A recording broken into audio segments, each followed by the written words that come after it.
Shalom, Bapak Ibu, Saudara-saudari, Jemaat GKPI Bogor yang dikasihi oleh Tuhan Yesus Kristus. Kami PHJ dan Masjid Jemaat mengucapkan selamat beribadah online pada minggu ini, minggu ketiga setelah Trinitatis, 28 Juni 2020. Kami mengucapkan selamat ulang tahun kepada Bapak Ibu, Saudara-saudari sekalian yang berulang tahun pada minggu ini dan minggu yang kemarin. Dan juga selamat ulang tahun pernikahan. Kiranya kita semua diberkati, baik dalam rumah tangga, baik dalam pribadi, dan segala pengharapan kita. Sidang jemaat ini kasih Tuhan, marilah kita persiapkan hati dan pikiran kita untuk memulai ibadah kita pada minggu ini. Sebelum kita memulai, kita memasuki saat teduh. Saat teduh dimulai.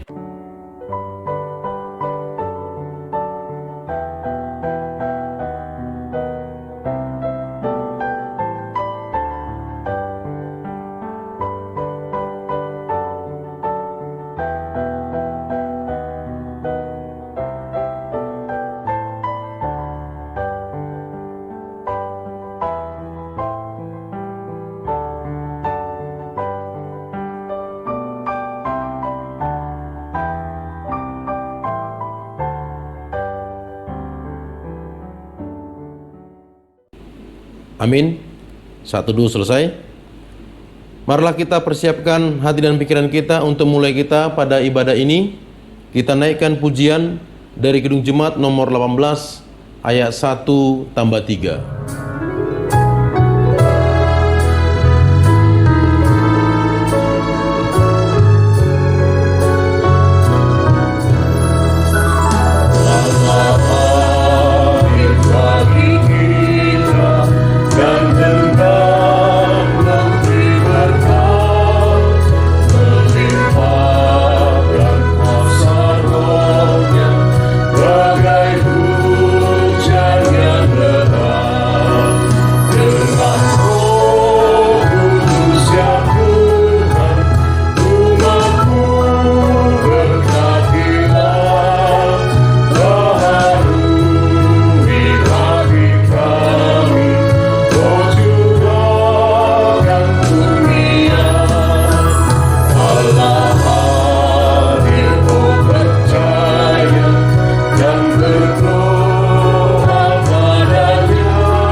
Saya mengundang kita untuk bangkit berdiri. Marilah kita berdoa. Di dalam nama Allah Bapa dan anaknya Tuhan kita Yesus Kristus dan nama Roh Kudus sekalik langit dan bumi. Amin. Dari jauh Tuhan menampakkan diri kepadanya. Aku mengasihi engkau dengan kasih yang kekal. Sebab itu aku melanjutkan kasih setiaku kepadamu. Haleluya.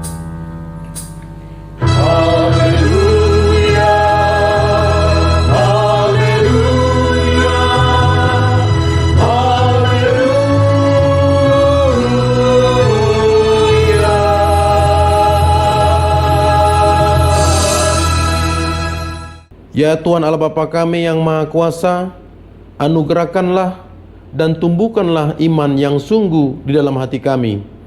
Teguhkanlah iman kami setiap hari untuk menghadapi beragam pencobaan. Ajarlah kami untuk mengasihi Engkau dan sesama kami, supaya hidup kami mencerminkan kebaikan dan rahmat-Mu yang besar. Berikanlah juga kepada kami pengharapan yang hidup, agar kami senantiasa bersukacita menantikan datangnya kerajaan-Mu dan melakukan kehendak-Mu dalam kehidupan kami sehari-hari. Tolonglah kami ya Tuhan, agar kami menggunakan hari-hari hidup kami yang singkat ini dengan keyakinan kami hidup yang kekal yang Engkau janjikan. Di dalam nama anakmu, Yesus Kristus Tuhan kami. Amin. Jemaat kami persilakan duduk kembali. Sidang jemaat yang dikasihi Tuhan, untuk mempersiapkan hati kita untuk membacakan epistel, marilah kita naikkan pujian dari Kidung Jemaat nomor 249 ayat yang pertama.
Sidang jemaat yang dikasihi Tuhan, marilah kita membaca bersama-sama yaitu nats epistel kita sebagai nats pendahulu khotbah pada minggu ini diambil dari Kidung Agung 8, Kidung Agung pasal 8 ayat 5 sampai ayat yang ke-7.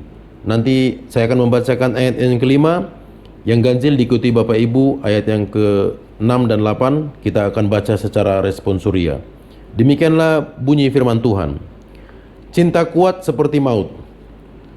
Siapakah dia yang muncul dari padang gurun, yang bersandar pada kekasihnya? Di bawah pohon apel kubangunkan engkau. Di sanalah ibumu telah mengandung engkau. Di sanalah ia mengandung dan melahirkan engkau. Taruhlah aku seperti materai pada hatimu, seperti materai pada lenganmu. Karena cinta kuat seperti maut, kegairahan gigi seperti dunia orang mati. Nyalanya adalah nyala api, seperti nyala api Tuhan. Air yang banyak tak dapat memadamkan cinta. Sungai-sungai tak dapat menghanyutkannya. Sekalipun orang memberi segala harta benda rumahnya untuk cinta, namun ia pasti akan dihina. Demikianlah nats epistel kita pada minggu ini. Marilah kita berdoa. Yang berbahagialah ialah yang mendengarkan dan melakukan firman Tuhan. Amin. Sidang jemaat yang dikasihi Tuhan, marilah kita persiapkan hati kita untuk pengakuan dosa kita. Kita naikkan pujian dari Kidung Jemaat nomor 448 ayat 1 sampai 2.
Jemaat saya undang untuk bangkit berdiri.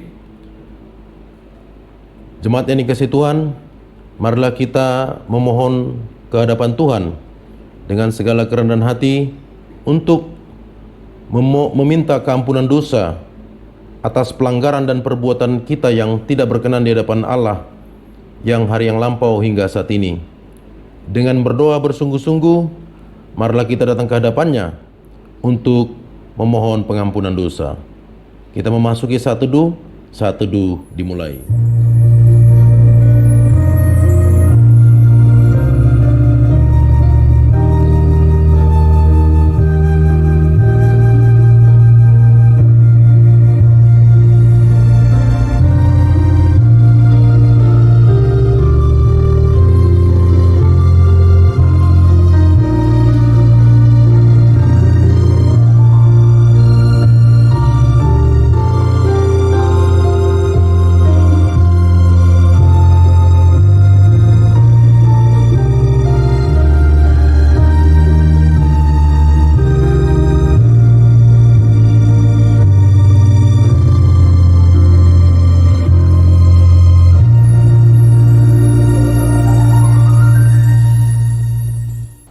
Ya Allah Bapa kami, Tuhan yang Maha Kudus, Bapa kami dalam Yesus Kristus, kami bersyukur kepadamu, karena setiap kali kami datang bersembah sujud di hadapan-Mu, kami senantiasa menemukan damai sejahtera, oleh karena pengasihan-Mu kepada kami orang berdosa ini.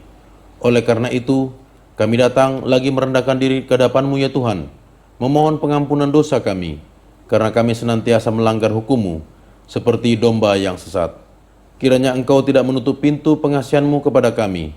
Terimalah kami menjadi anak-anak-Mu, karena Engkau tidak berkenan melihat kematian orang fasik, melainkan menghendaki pertobatan, supaya kami hidup.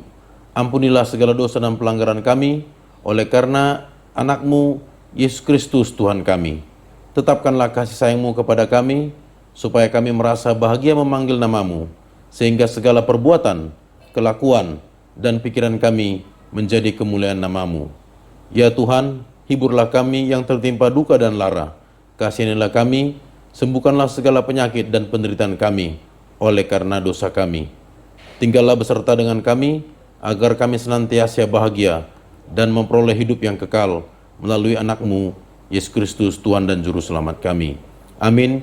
Janji Tuhan tentang pengampunan dosa. Tetapi Engkau memberati aku dengan dosamu. Engkau menyusahai aku dengan segala kesalahanmu. Tetapi akulah dia yang menghapus segala pemberontakanmu, oleh karena aku sendiri. Dan aku tidak akan mengingat-ingat lagi dosamu. Dengarkanlah aku, hai kamu yang mengejar apa yang benar, hai kamu yang mencari Tuhan. Pandanglah gunung batu yang daripadanya kamu terpahat, dan kepada lubang penggalian batu yang daripadanya kamu tergali. Segala kemuliaan bagi Allah di tempat yang maha tinggi. Amin. Jemaat kami undang untuk duduk kembali. Sidang jemaat yang dikasihi Tuhan, marilah kita persiapkan hati dan pikiran kita untuk pembacaan petunjuk hidup baru. Kita naikkan pujian dari Kidung Jemaat nomor 401 ayat yang pertama.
Jemaat yang dikasihi Tuhan, marilah kita sama-sama membaca petunjuk hidup baru pada minggu ini, diambil dari Filipi 2 ayat yang kedua.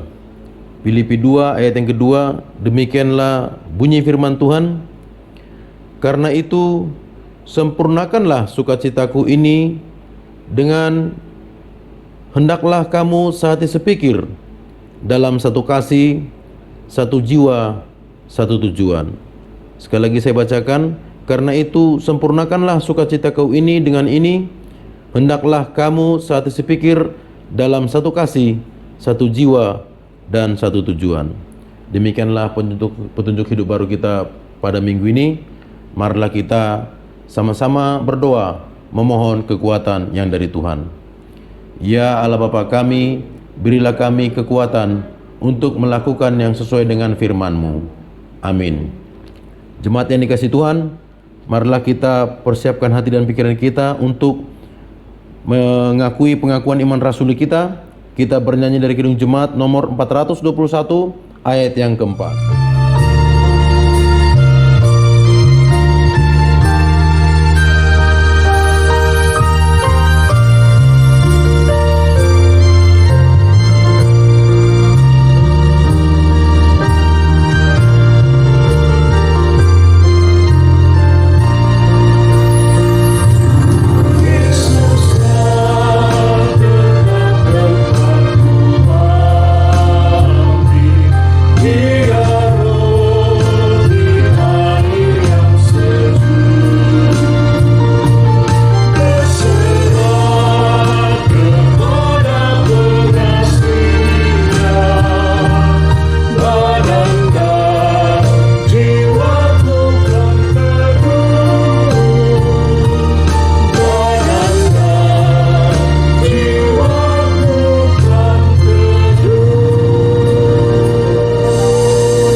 Saya mengundang jemaat Tuhan untuk kita bangkit berdiri.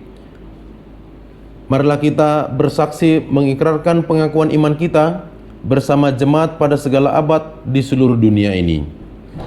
Aku percaya kepada Allah Bapa yang Maha Kuasa, Khalik langit dan bumi.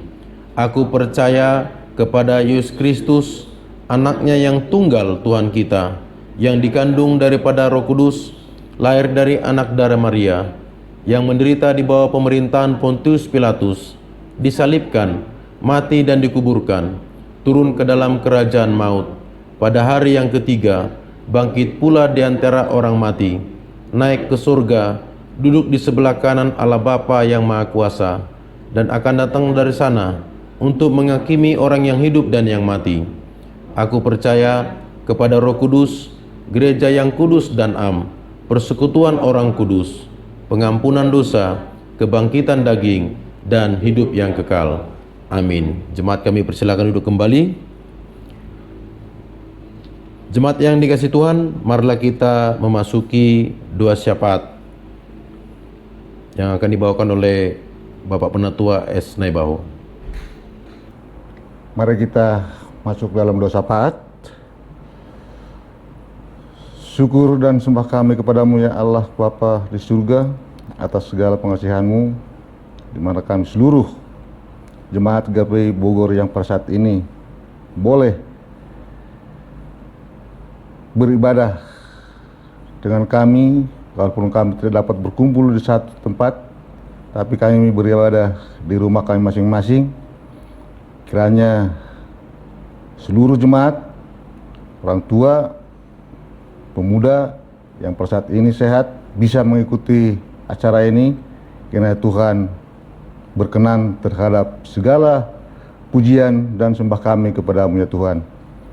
Ya Tuhan, kami juga berdoa untuk seluruh jemaat kami yang pada saat ini, kalau ada yang kurang sehat badan atau mengalami sakit penyakit ya Tuhan, dirawat di rumah sakit atau berbaring di rumah ya Tuhan, kiranya Tuhan juga dapat mengunjungi mereka satu persatu, memberikan mujizat kesembuhan-Mu ya Tuhan, melalui segala pengobatan atau minuman obat-obat yang mereka konsumsi ya Tuhan, supaya mereka dapat pulih kembali seperti sedia kala, supaya di minggu yang akan datang mereka boleh tetap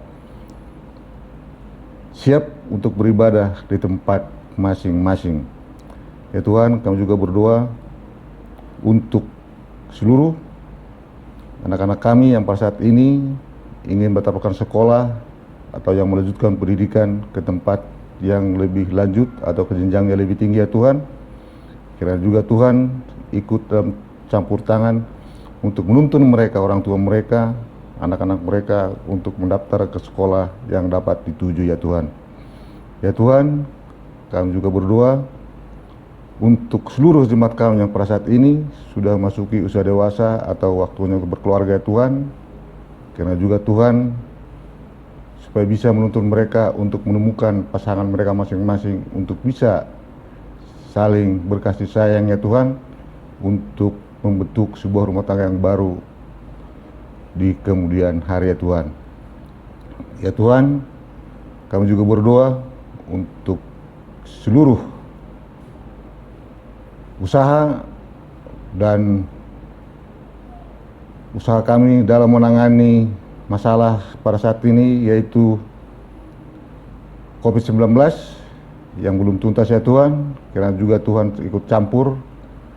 Kiranya ke masa yang akan datang, ke minggu yang datang atau bulan yang akan datang ya Tuhan, bisa kami untuk bisa kembali normal untuk dapat beribadah berkumpul secara tatap muka di tempat suci-Mu ya Tuhan.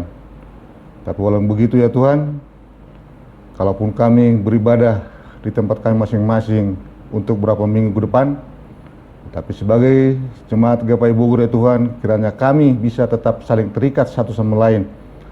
Walaupun tidak bisa berkomunikasi secara langsung, tetapi melalui dengan media yang ada atau melalui telepon ya Tuhan.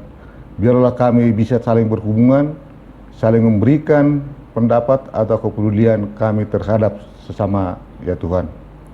Ya Tuhan, kami juga menyerahkan segala rencana untuk priorisasi yang akan kami laksanakan yang belum tentu waktunya ya Tuhan. Karena Tuhan ikut campur dalam priorisasi di jemaat kami Bogor ini ya Tuhan. Kiranya pada waktu yang tepat nanti tetap bisa terlaksana dengan baik, supaya segala pergantian pimpinan resort kami, untuk kami bisa siap untuk menerima pimpinan resort atau pendeta yang baru, dan juga untuk memberkatkan pendeta kami yang sudah selesai masa baktinya di Bogor ini ya Tuhan. Apapun pergumulan kami di dalam mengatasi priorisasi ini ya Tuhan, kiranya Tuhan tetap memimpin supaya bisa terlaksana oleh panitia yang pada saat ini sudah kami bentuk untuk bisa melaksanakannya nanti pada waktunya. Ya Tuhan, kami juga berdoa untuk segala masalah-masalah pribadi yang dialami oleh seluruh ruas kami, berkeluarga atau perjemaat atau secara pribadi, apapun pergumulan mereka ya Tuhan, kiranya juga Tuhan bisa menilik hati mereka masing-masing supaya mereka bisa menyelesaikan persoalannya secara mandiri ya Tuhan. Ya Tuhan, masih banyak lagi hal-hal yang kami ingin pohonkan kepada Tuhan, tetapi kiranya Tuhan bisa menilik hati kami masing-masing dan kebutuhan kami setiap keluarga, setiap jemaat, setiap ruas kami, baik secara perorangan, secara berkelompok ya Tuhan. Kiranya apapun yang diminta kami Tuhan, Tuhan ikut campur dan bisa memahaminya. Ya Tuhan, di dalam nama Tuhan Yesus Kristus kami telah berdoa dan mengucap syukur. Amin. Sidang jemaat yang dikasihi Tuhan, marilah kita persiapkan hati dan pikiran kita untuk mendengarkan pemberitaan firman Tuhan. Kita naikkan pujian dari gedung jemaat nomor 415 ayat 1 sampai 2.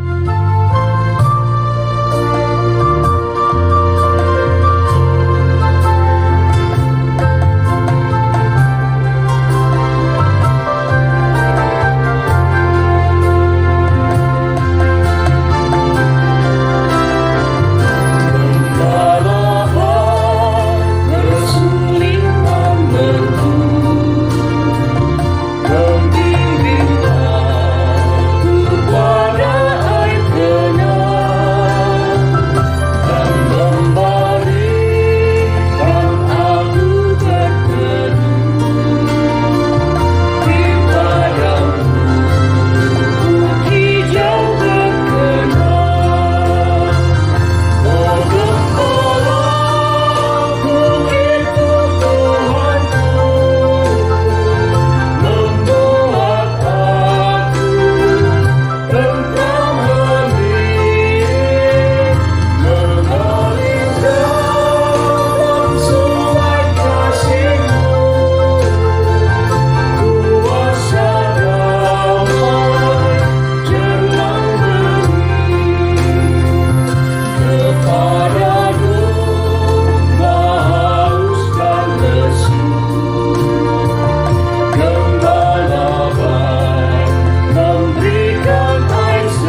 sebelum kita mendengarkan firman Tuhan, mari kita bersatu di dalam doa. Terima kasih Tuhan untuk segala kasih dan kebaikan-Mu dalam kehidupan kami. Jikalau saat ini Tuhan, kami akan mendengarkan firman Tuhan, kiranya kuasa Roh Kudus yang diam di dalam hati dan pikiran kami, memampukan kami mengerti kebenaran firman Tuhan, memampukan kami hidup di dalam firman Tuhan. Berfirmanlah Engkau Bapa atas kami, inilah Tuhan kami anak-anak-Mu, kami telah siap untuk mendengarkan firman-Mu. Amin. Firman Tuhan untuk kita pada hari ini diambil dari Kolose pasal 3 ayat 18 sampai 21. Kolose 3 ayat 18 sampai 21, begini bunyinya firman Tuhan. Hubungan antara anggota-anggota rumah tangga.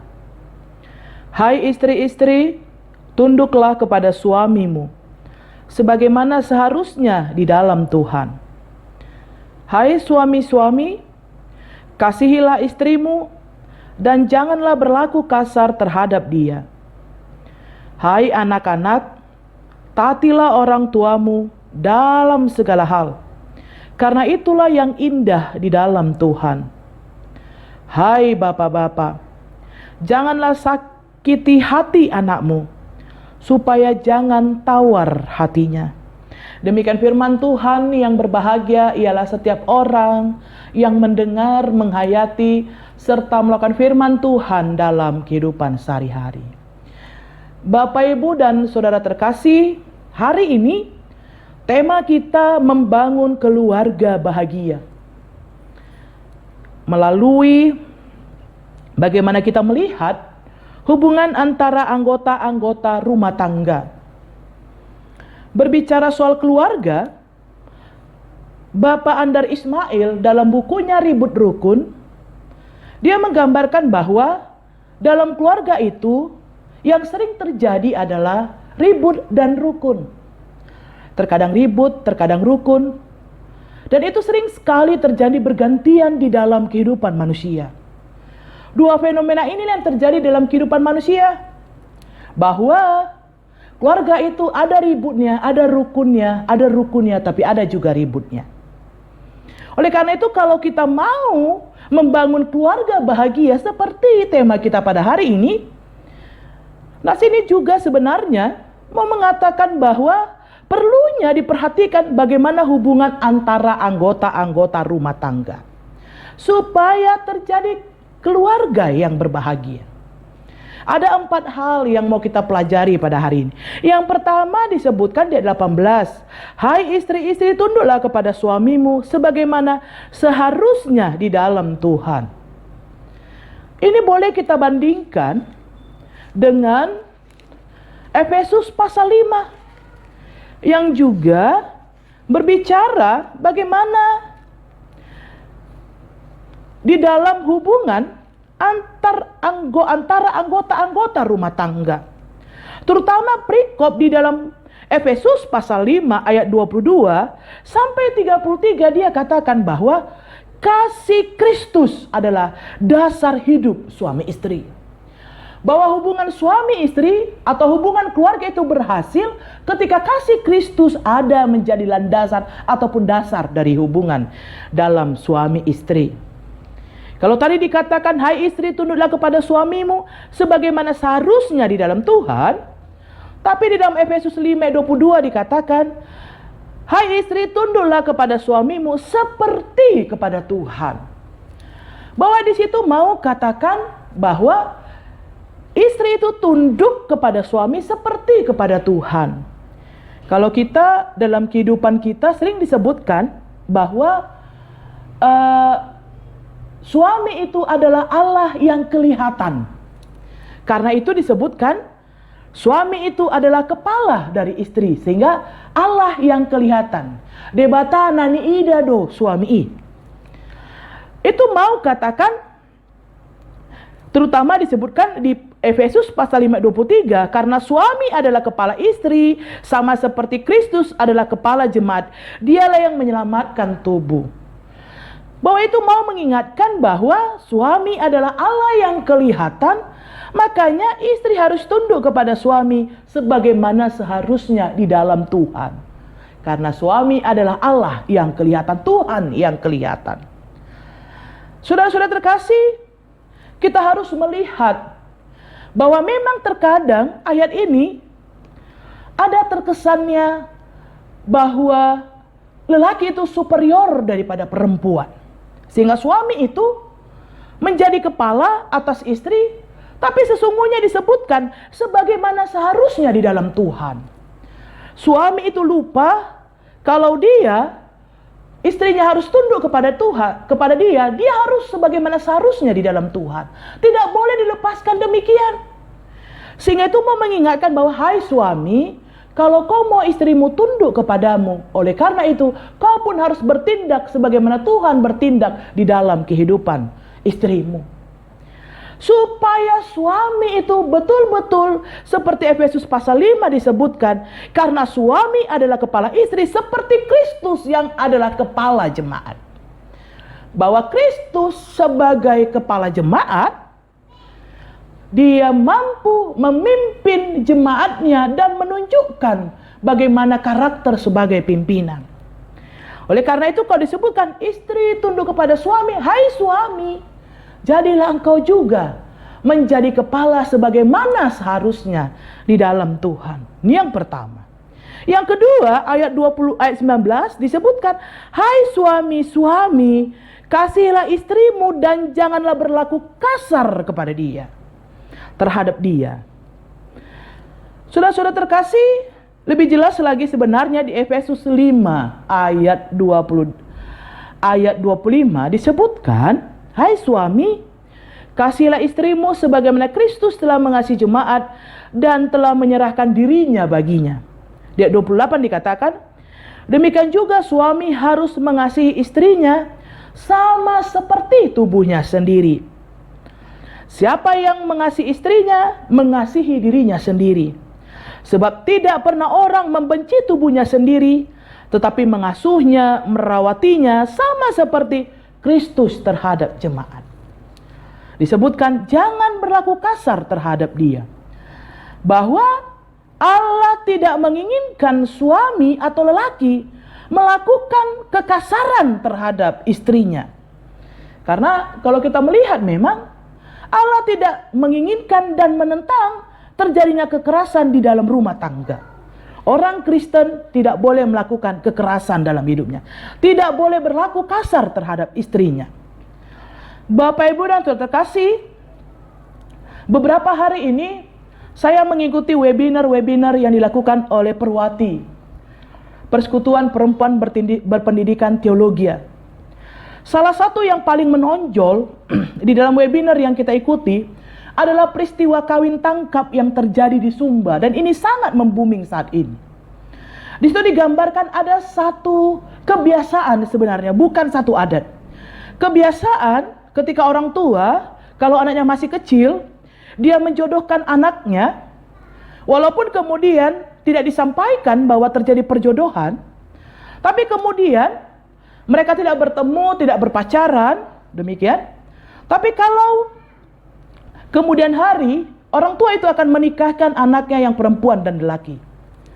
Tapi satu hal yang sering terjadi adalah di kawin tangkap ini, ketika perempuan dan laki-laki, walaupun sudah dijodohkan tapi tidak pernah bertemu, tetapi si lelaki itu bisa melakukan penangkapan terhadap istrinya dan melakukan kekerasan, bahkan pemerkosaan, karena dia tahu itu calon istrinya, tanpa bertanya kepada perempuan itu apakah mau menikah dengan dia. Dan ini sangat booming karena baru-baru saja terjadi di tanggal 16 Juni kemarin, seorang perempuan yang bekerja di Bali, kemudian dia berkeinginan untuk kuliah di Bali, lalu dia pulang kembali ke Sumba hanya untuk mengurus surat-suratnya supaya dia bisa kuliah di Bali.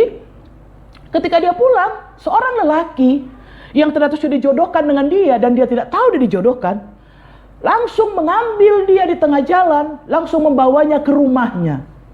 Dibawa ke rumahnya, beramai-ramai mengajak teman-temannya. Bahkan pada waktu dibawa ke rumahnya, dia digotong seperti menggotong hewan. Dan setiap lelaki yang ramai itu bebas untuk menggerayangi tubuhnya. Setelah itu sampai di rumahnya, perempuan itu disekap, dimasukkan ke dalam kamar, lalu dikatakan, kamu harus menikah dengan saya, karena kamu sudah dijodohkan kepada saya. Itulah yang sering terjadi kepada perempuan Sumba hingga pada saat ini. Walaupun memang tidak semua perempuan Sumba mengalaminya. Tapi kasus ini menjadi fenomenal. Karena apa? Karena viral sekali video ketika perempuan itu ditangkap, dia meronta-ronta. Dan bagaimana dia digotong seperti hewan oleh para pria. Dan pria itu suka dengan bebasnya menggerayangi tubuh perempuan itu. Bahkan peristiwa kawin tangkap ini sudah terjadi berapa lama dalam kehidupan perempuan-perempuan Sumba. Bahkan ketika dilakukan kawin tangkap, bahkan ada yang sampai diperkosa. Supaya perempuan itu mau menerima dia menjadi suaminya. Bahkan bukan hanya calon suami yang memperkosa dia, dia bahkan mengajak orang beramai-ramai untuk memperkosa calon istrinya. Lalu kemudian dilakukanlah dengan pihak keluarga laki-laki datang ke pihak keluarga perempuan. Menyatakan lamaran seperti kesepakatan beberapa di waktu yang lampau karena sudah dijodohkan. Dan ketika itu keluarga perempuan hanya bisa menerima. Karena apa? Kalau perempuan sudah ditangkap kembali ke rumahnya, dianggap bukan lagi perempuan yang suci. Sehingga ketika itu situasi ini mengundang beberapa protes oleh kaum perempuan, khususnya perempuan berpendidikan teologi, untuk mengadakan diskusi-diskusi untuk mencari solusi. Dan memang saat ini pada akhirnya bagaimana sebenarnya pengajuan daripada beberapa perempuan perwati, terutama perwati BPN, Badan Pengurus Nasional, mengajukan melalui perwati Sumba supaya dilakukan perda-perda untuk melindungi hak perempuan.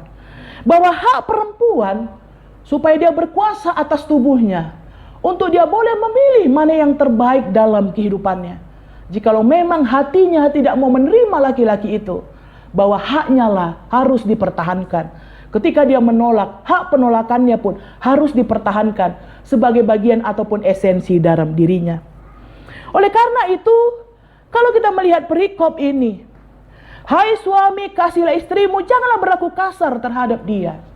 Kalau di perempuan Sumba memang sama seperti kasus yang saya ceritakan, ketika suami belum lagi menjadi istrinya sudah berlaku kasar terhadap perempuan itu.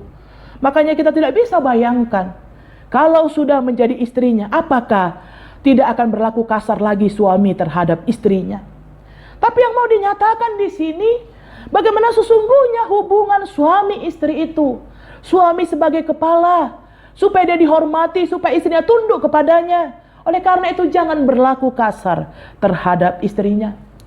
Bagaimana sesungguhnya membangun keluarga bahagia itu, suami itu haruslah menjadi kepala sebagaimana Kristus menjadi kepala atas jemaatnya.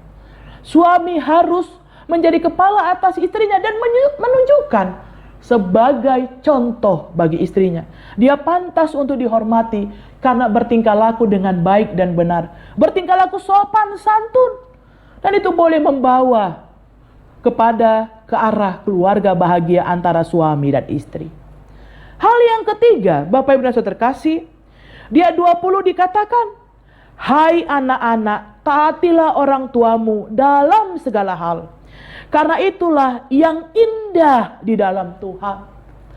Anak-anak disuruh menaati orang tua dalam segala hal.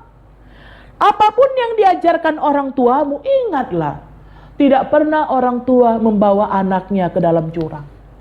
Orang tua selalu menginginkan yang baik dalam kehidupan anak-anaknya. Sehingga firman Tuhan ini mau katakan, taatilah orang tuamu dalam segala hal, karena itulah yang indah di dalam Tuhan. Itulah yang baik di dalam Tuhan. Sehingga nas ini mau mengingatkan kita, terutama kalau kita melihat di Efesus 6 ayat 1 dikatakan, hai anak-anak, taatilah orang tuamu di dalam Tuhan, karena haruslah demikian. Itulah yang harus terjadi. Menaati orang tua sebagaimana, karena disebutkan lagi di ayat 2 pasal 6 Efesus, hormatilah ayahmu dan ibumu. Ini adalah suatu perintah yang penting seperti yang nyata dari janji itu. Bahwa ini adalah suatu perintah bagi anak-anak untuk menghormati orang tuanya. Makanya disebutkan di ayat 20, hai anak-anak, taatilah orang tuamu. Saudara-saudara terkasih, saya yakin dalam kehidupan kita orang percaya, kita selalu menginginkan supaya kita anak-anak taat kepada orang tua. Karena kita yakin orang tua tidak akan membawa kita ke jalan yang tidak benar. Tapi sesungguhnya memang kalau kita melihat bagaimana sesungguhnya terkadang perlunya komunikasi di antara anak dan orang tua. Anak-anak perlu mengkomunikasikan apa keinginannya, apa yang ada dalam hatinya. Supaya orang tua tahu. Karena orang tua selalu mengajarkan membawa anak kepada kebenaran. Oleh karena itu, kalau ada komunikasi yang baik antara anak dan orang tua, maka tidak akan terjadi kenakalan-kenakalan remaja seperti pada saat ini. Maka tidak akan terjadi hal-hal yang tidak baik di antara hubungan orang tua dan anak. Akan terjadi keselarasan kalau terjadi komunikasi yang baik.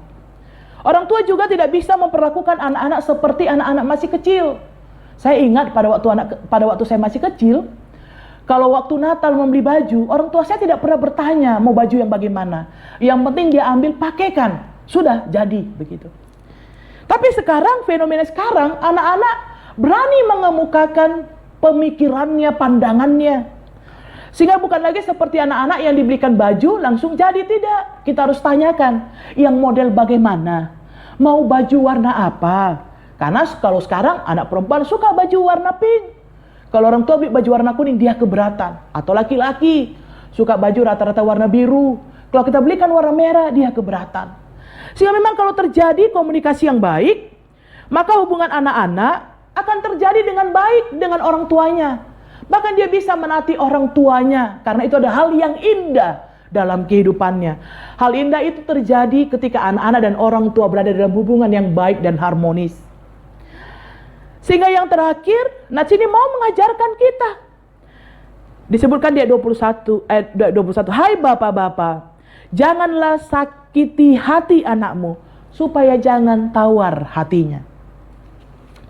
Saudara-saudara terkasih, kalau kita melihat lagi, di dalam Efesus 6 pasal 4 dikatakan, dan kamu bapak-bapak, janganlah bangkitkan amarah di dalam hati anakmu, tetapi didiklah mereka di dalam ajaran dan nasihat Tuhan. Dikatakan, supaya nggak sakit hati anakmu, didiklah dia dalam ajaran dan nasihat Tuhan. Bapak-bapak tadi disebutkan sebagai kepala istri, sebagai kepala rumah tangga, sebagaimana Kristus adalah kepala jemaat. Dan di sini dikatakan supaya bapak-bapak jangan menyakiti hati anaknya, tapi didiklah juga anak-anakmu dalam ajaran dan nasihat Tuhan. Sangat berat tugas bapak-bapak di dalam hidupnya, di dalam dirinya. Bahunya itu harus tegak berdiri, karena banyak tanggung jawab yang harus dia lakukan sebagai kepala keluarga, sebagaimana Kristus kepala jemaat. Bahkan disebutkan tadi supaya dia mendidik anak-anaknya di dalam ajaran dan nasihat Tuhan. Bagaimana seorang bapak mau mengajari anak-anaknya ajaran dan nasihat Tuhan kalau seorang bapak tidak pergi ke gereja? Bagaimana seorang bapak mau mengajari ajaran dan nasihat Tuhan kalau seorang bapak tidak pernah membaca Alkitab? Tapi bagaimana disebutkan seperti di dalam Ulangan pasal 6, di dalam Ulangan pasal 6 dikatakan, dikatakan bahwa bagaimana Tuhan memberikan perintah kepada manusia. Disebutkan di ayat 6, Ulangan 6, apa yang kuperintahkan kepadamu pada hari ini haruslah engkau perhatikan. Haruslah engkau mengajarkannya berulang-ulang kepada anak-anakmu.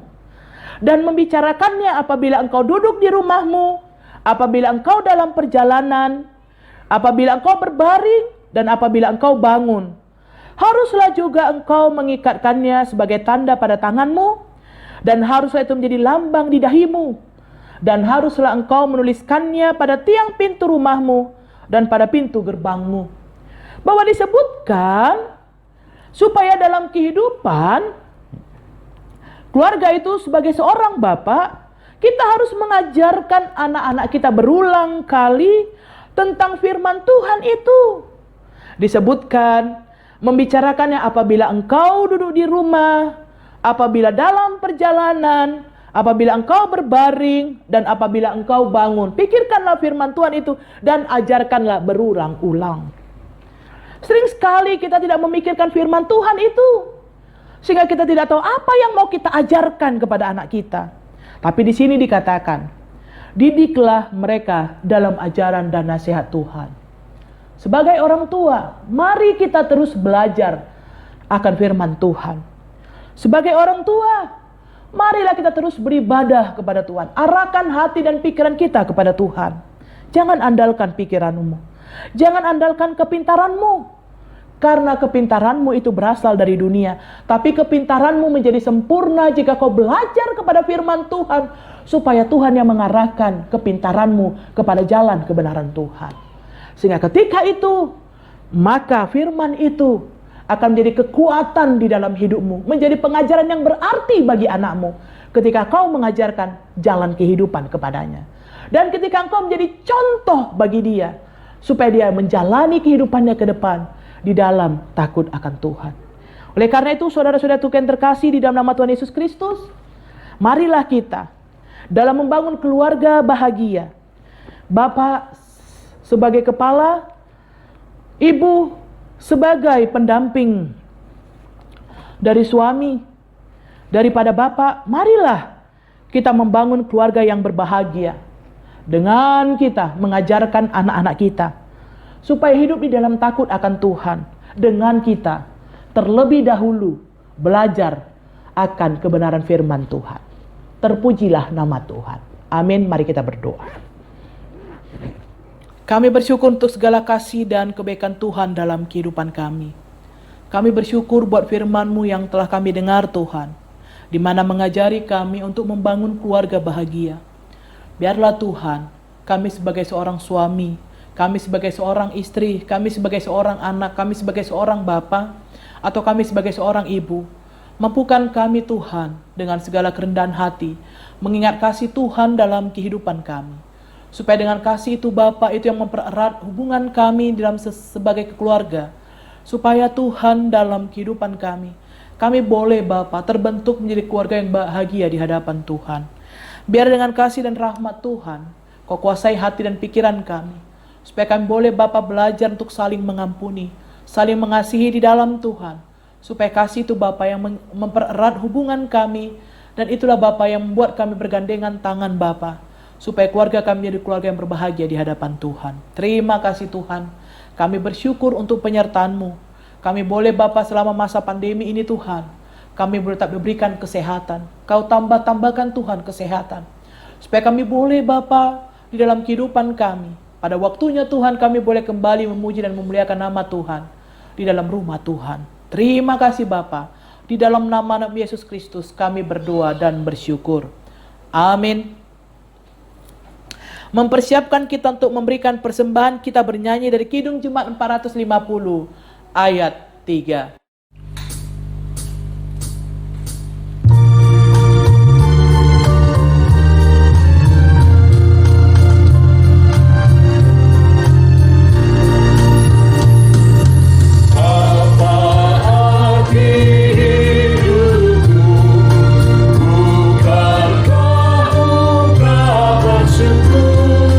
Karena Kristus penerus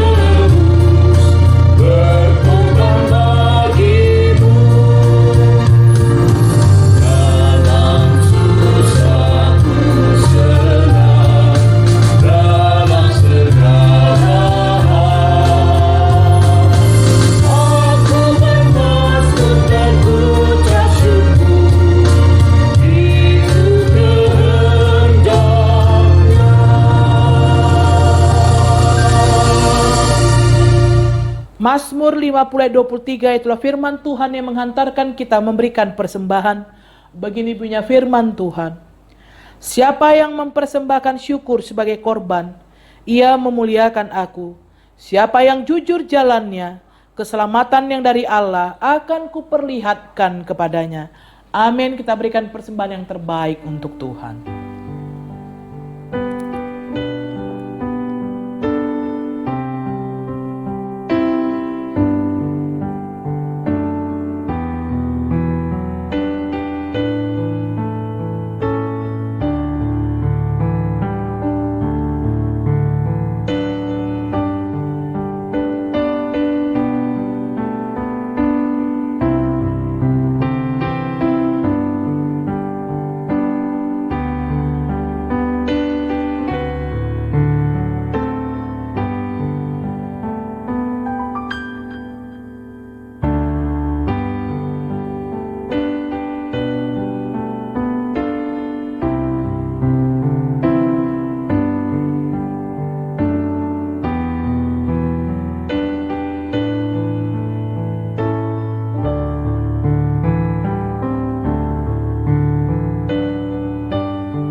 Jemaat diundang bangkit berdiri. Lagu persembahan kita, Kidung Jemaat 289 ayat 1 tambah 3. Mari kita membawakan persembahan kita kepada Tuhan, kita bersatu di dalam doa.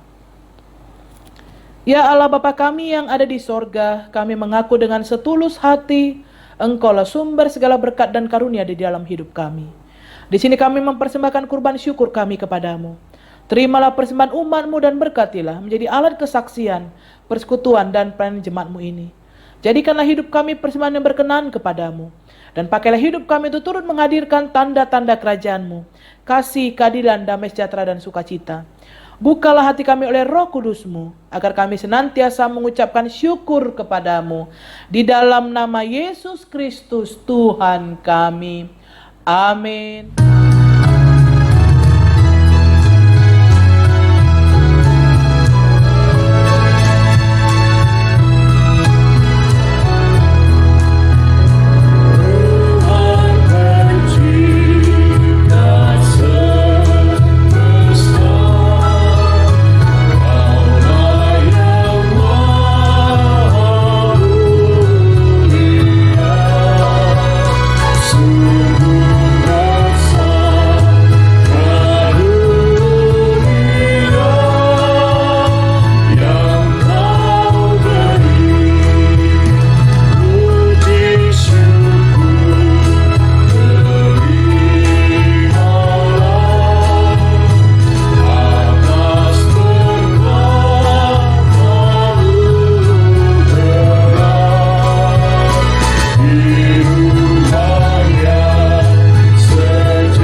Bapa kami yang di sorga, dikuduskanlah namamu, datanglah kerajaanmu, jadilah kehendak-Mu di bumi seperti di sorga.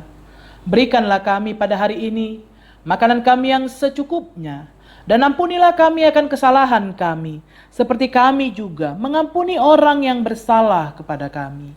Dan janganlah membawa kami ke dalam pencobaan, tetapi lepaskanlah kami dari yang jahat.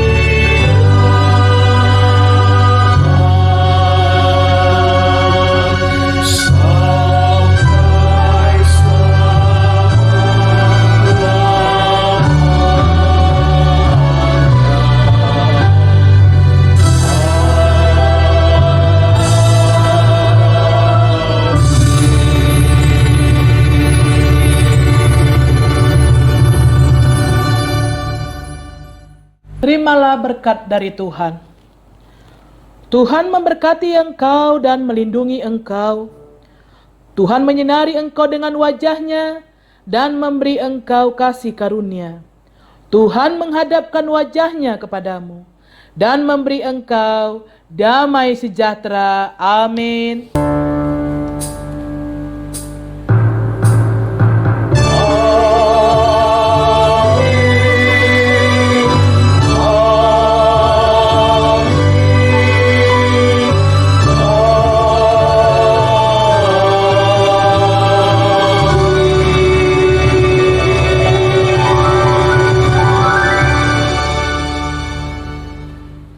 Shalom, selamat hari Minggu, Tuhan memberkati.